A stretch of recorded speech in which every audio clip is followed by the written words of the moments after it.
My family didn't invite me to Christmas this year. My brother said it's only for successful people. I just laughed and said, makes sense. That same night, I stopped paying for his kids' tuition and his wife's car lease.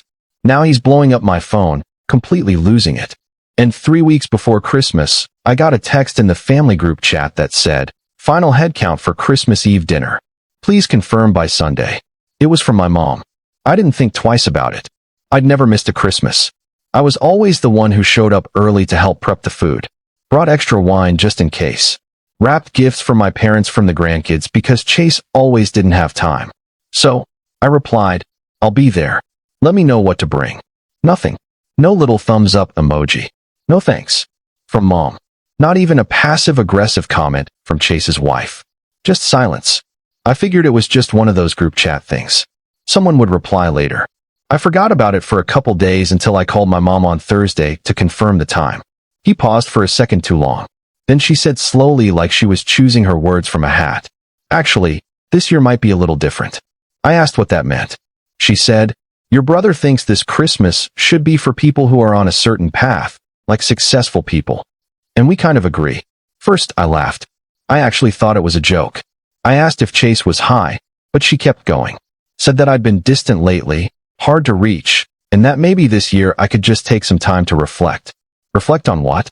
Paying for their son's entire lifestyle, or keeping the lights on in a house that wasn't mine, just so their golden boy didn't have to worry about bills. Then Chase called me that same night. Didn't bother pretending like it wasn't his idea. He said, look, you've always been like career-focused.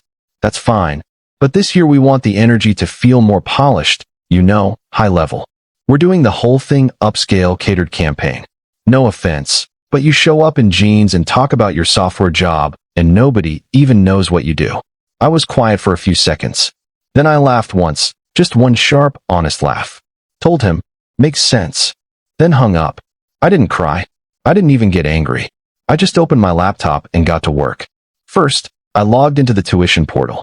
I'd been paying both of Chase's kids' private school tuition since his wife took time off to find herself 2 years ago. I deleted my card info. Next, I logged into the lease account for his wife's SUV. Removed my card from that, too. Then the grocery delivery service gone. And finally, the emergency fund I'd set up in a shared savings account under Chase's name. The one he didn't even remember was under my name, too. I transferred every cent, nearly $8,000, back to my account. By the next morning, the call started. First, it was Chase. He started calm. Hey, something weird's going on with the school payment. Then, another call. Is there a glitch with the car lease? They're saying it's overdue. Then text from his wife. His tone shifted quickly from confused to annoyed to desperate. I didn't respond. Then my mom called 3 times in a row, left a voicemail saying she didn't want to get involved, but asked if I could be the bigger person and not let a little holiday drama affect the kids. That part got me. I'd been the only one thinking about the kids for years. Chase has been living on a fantasy-level income for half a decade, and I was the one keeping the walls from falling in. No, now I was an embarrassment, a problem to exclude because I wasn't married, didn't show off, and didn't need their approval. Let them host their fancy Christmas.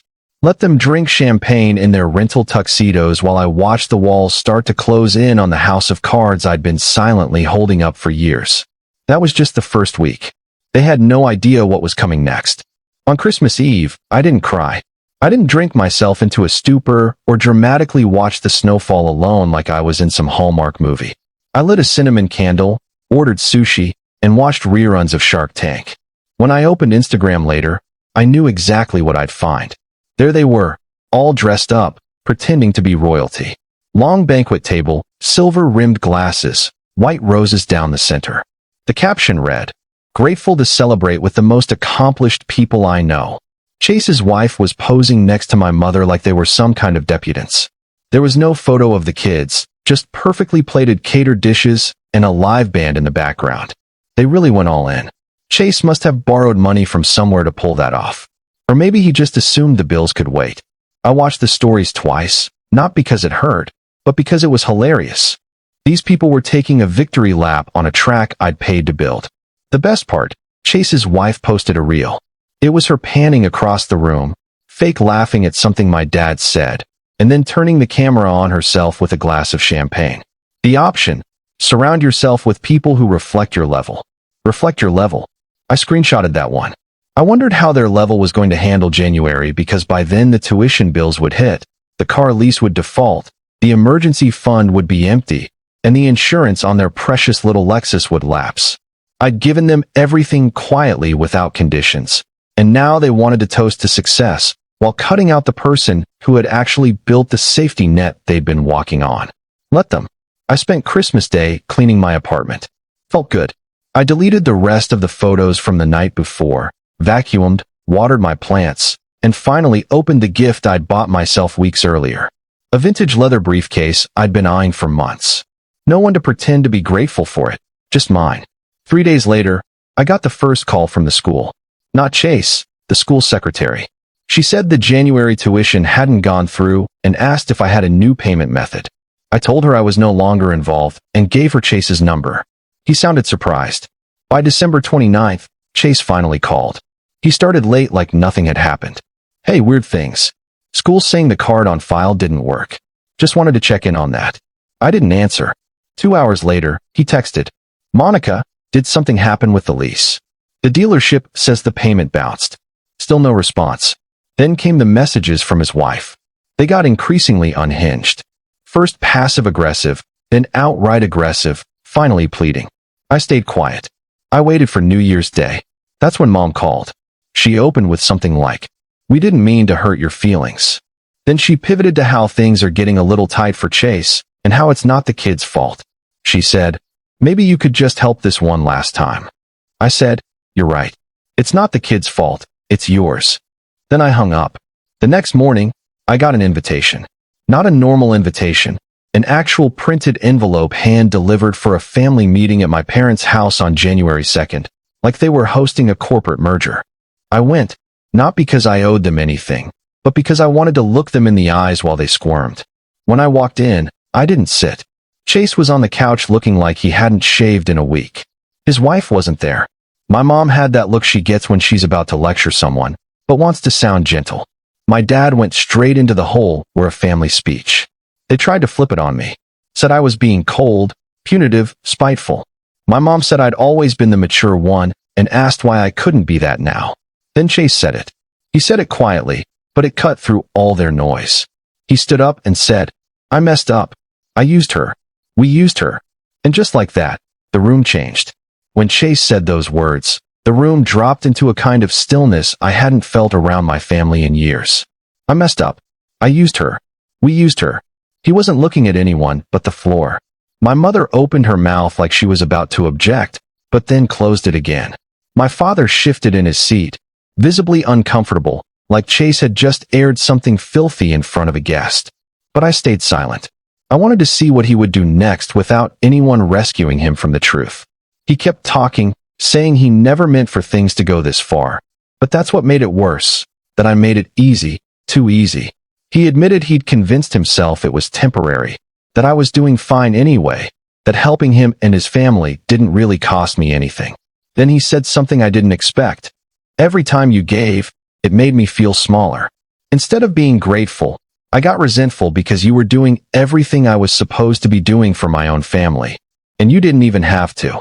My mom looked like she was trying not to cry, but it felt misplaced, like she pitied him. He admitted they knew the tuition wasn't sustainable, that they'd talked about asking for less, but always found excuses. He said his wife didn't like that I was the one paying for everything, but she liked the comfort too much to stop him. Then came the line I'll never forget. You could have said no, but we all knew you wouldn't. So we stopped pretending we deserved it. I didn't cry or yell. I just watched him try to rebuild his pride without asking me to hold it together for him.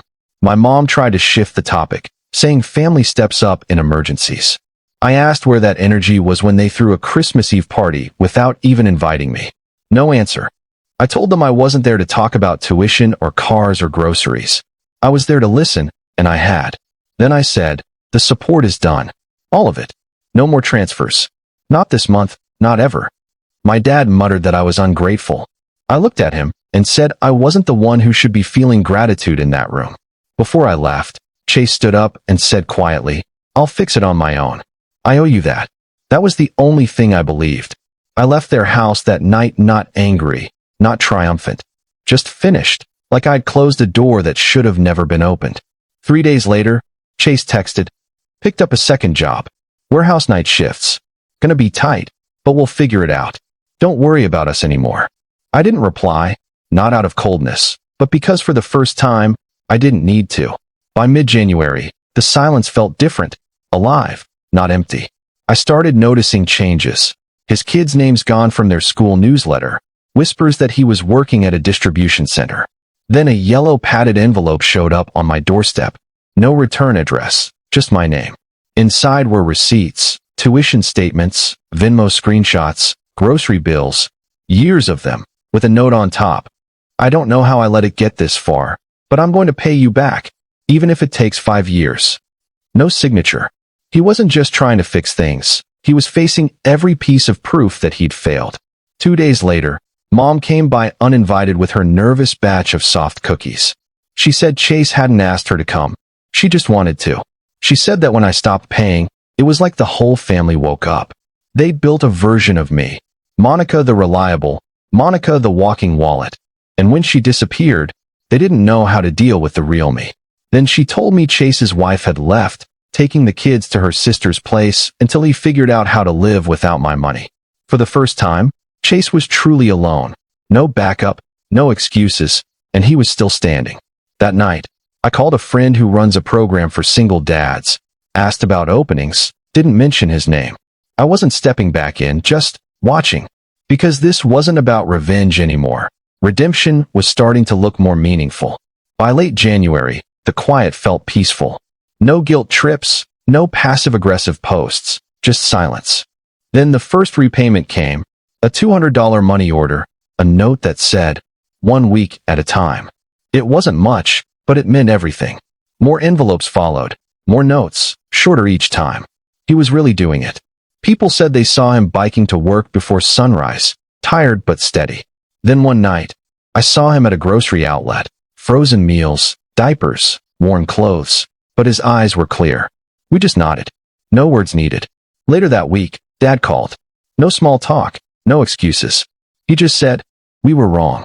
We leaned on you for years and never said thank you. That ends now." And for once, I believed him. 2 weeks after that dinner, everything feels quietly different. Chase told our parents he wouldn't let them drag me into anything again, and for once, they listened. When I showed up that night, there were no speeches, no fake smiles, just simple food, mismatched plates, and people trying. My dad's compliment was small but real. Chase admitted his mistakes, said he wasn't looking for forgiveness, just a chance to do better, and I believed him. We didn't hug or make promises. We just existed honestly. Before I left, his daughter gave me a drawing of our family, with me in it. Now, no one's asking for money or favors. Chase sends photos of his kids doing homework, proud of the normal moments. My mom calls just to talk. It's not perfect, but it's real. And for the first time in years, I'm not their safety net. I'm just part of the family again.